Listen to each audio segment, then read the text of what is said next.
So thank you so much for giving your time today.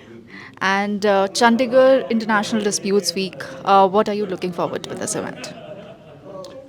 Gathering warmth, gathering thoughts, gathering people. With all that comes all other gatherings. Absolutely. Right. So, do you believe India is ready to emerge as the global seat of arbitration, preferred global seat of arbitration in the next With decade? no doubt whatsoever. Lovely. And how can government support institutional arbitration without compromising judicial independence? Let's not mix up judicial independence with institutionalization because there are too many misconceptions there. For the time being, let us keep judicial independence a little away. Absolutely. Right? So, investor confidence is closely linked to efficient dispute resolution. What reforms are necessary to strengthen India's global arbitration credibility? We are in a transition in a sense that when trust was placed on people with a judicial background and could be efficient arbitration instruments, then we got into this question as to hierarchy of appeals, whether they are really what call those noble angels, right? So I think we are in a process of transition. I said I don't want to distress anybody, but as we have to necessarily pass through a little, all called a narrow path before you open up into a larger arena. So let us all think that we are just walking, squeezing ourselves through this little narrow straits, but very soon I think we'll open up in a big way. Perfect. Thank you so much, sir. So, last question. Tomorrow is Women's Day. What message you would like to give to all the women in the legal fraternity? Either you should be prophetic, and if you cannot be, don't say anything, right? I wish to be prophetic. And not only in this field, but I think generally the way India has been able to navigate its manifold challenges in the social, political, and economic dimensions, given all the global confrontations we are facing.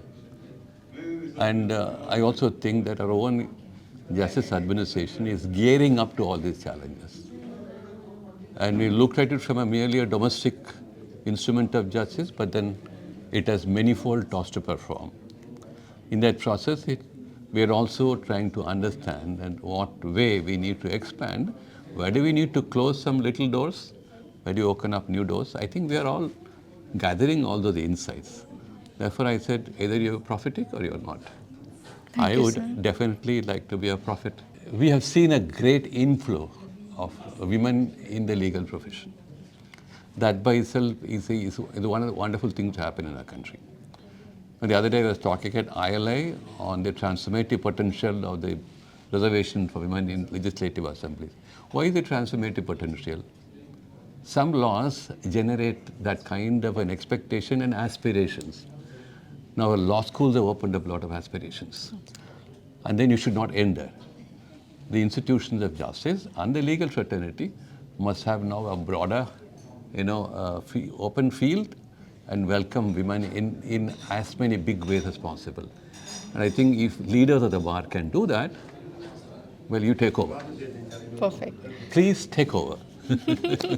I think everyone will be very happy to hear this, that Yes. it is coming from you. Yes. And yes, women have taken a different shape. They Yes. are coming to leading positions. Probably some mindset needs to be changed in the legal fraternity. But I think if the leaders are pushing them, then they can spread their wings. Mindsets will change, but then we're using the word mindset as if it's a very abominable thing, right? Some mindsets are good, some mindsets are not. And the way we have seen, if you ask me myself, when I entered a college and looking at how those days, 40 years, 45 years ago, you hardly found one or two women in universities and colleges. And then the talk of those days was, should women come and occupy the field which men hardly enough to grab? That idea is gone. It's for good. For good, nobody talks like that. That means as more opportunities are evolved and more what called fresh ways of looking at opportunities also arise, then mindset changes. It evaporates. Absolutely. So let's say we wish every day be a day of evaporation for mindset. Yes, Right? sir. Thank you so much, sir, for giving Right. your time and spreading all the positive words. Thank you so much, Thank you sir. so much, ma. Thank you so God much. bless you.